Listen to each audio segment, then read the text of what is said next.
I've said throughout the campaign, my focus, my concern, my energy is going to be devoted to helping middle-income people. We have a safety net for the poor in the country, and if there are holes in it, I will work to repair that. And if there are people that are falling through the cracks, I want to fix that. Wealthy people are doing fine, but my focus in the campaign is on middle-income people. So Mitt Romney has been in damage control after he made those comments, but the backlash got Charles Payne wondering what's really behind those reactions. You think they're all unjustified, right? Well, Donald Trump made a fantastic point about playing the entire piece, which ironically enough sounds like an Obama piece. You know, in other words, every time President Obama speaks, it's always about the middle class, crush the rich, middle class. He never talks about the poor either. Here's the real deal. The poor have entered into this Faustian deal.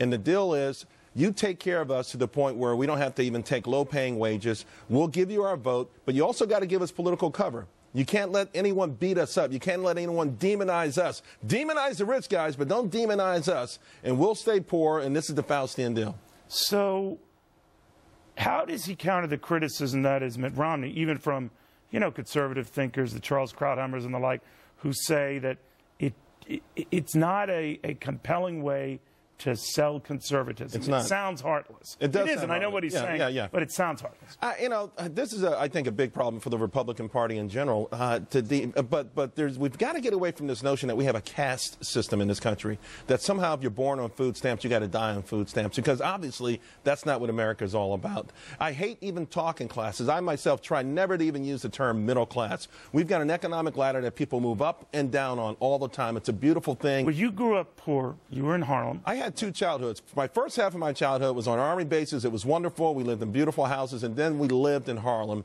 and it was complete night and day. I've seen these programs, these fake job programs. And they don't go away, right? As you're speaking, we're going to show just the amount spent on poverty programs, the trillions that have gone into help the poor, and the percentage of those in the so-called poverty zone has actually increased. Yeah, and it increases because not one single program ever aimed at the poor is ever based on this thing called greatness. Never. Never. If you hear right now, the president talks a lot and brags a lot about community colleges. But when I was growing up, it was all about, hey, get a GED, a good enough degree, and you're going to be okay. That stuff doesn't work. Look at every single program in the poor neighborhood. None of it says be great. None of it says go for the top. None of it says be a scientist, be an engineer. This green jobs program that they spent $500 million on got 8,000 jobs. I guarantee you, these are jobs that people just getting in a truck, picking up a solar panel, carrying it to a building, and that's it. And it lasts for 2 or 3 months. Nothing has ever been designed to tap into greatness in these poor neighborhoods, because you know what? Certain people benefit from it. Certain people may not. And I think that's the big crux. It's a Faustian deal. And the poor have to say, listen, I demand more. The old saying, Neil, you can teach a man how to fish, or you can give him fish. There's another part of that. You also got to say, once I've taught you how to fish, you got to get out there and do it every day. That is very well put. Very well put. Charles Payne, you do not want to argue with him. He could beat the you-know-what out of me. But thanks, buddy. That's very, very good. He knows of what he speaks.